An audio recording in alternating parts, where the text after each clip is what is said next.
In this video, I'm going to talk a little bit about moving,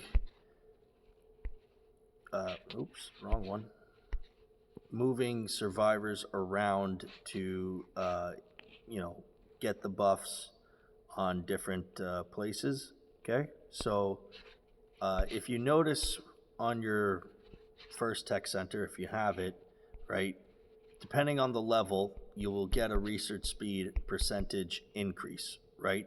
Each level the tech center goes up, the research speed increases by 0.5%, right? So the way it works is this 15% or this 14.5 only applies for my first tech center, okay?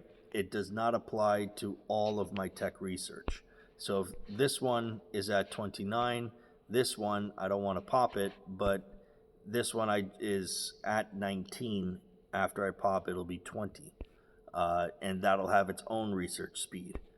If you have no techs going on, okay, if you have one base, say at 25 and one at 20, and you have no techs going and you are going to go into and start, doing a tech on each, when you do your first tech, it'll be, you'll see a time of whatever it's going to display for that tech center. And if the second one is lower than your first, the time displayed will be more, right? You'll have more time on that research, right? So if the first tech center says 6 days and the second tech center is a few levels lower, it might say 7 days, for example.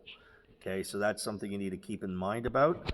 But what you can do to even it out, or to give the second tech center, as much research speed increase as possible, is you take the best survivors from one tech center, and before you start the second tech that you want to research, you move all of these guys to your other tech center.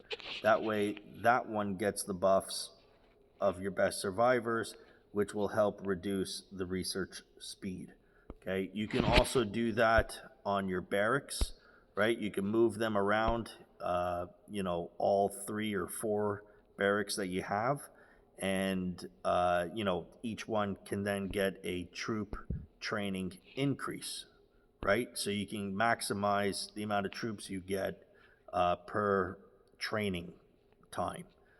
And if you pair all of these things with the title from Capital, these bonuses increase that much more.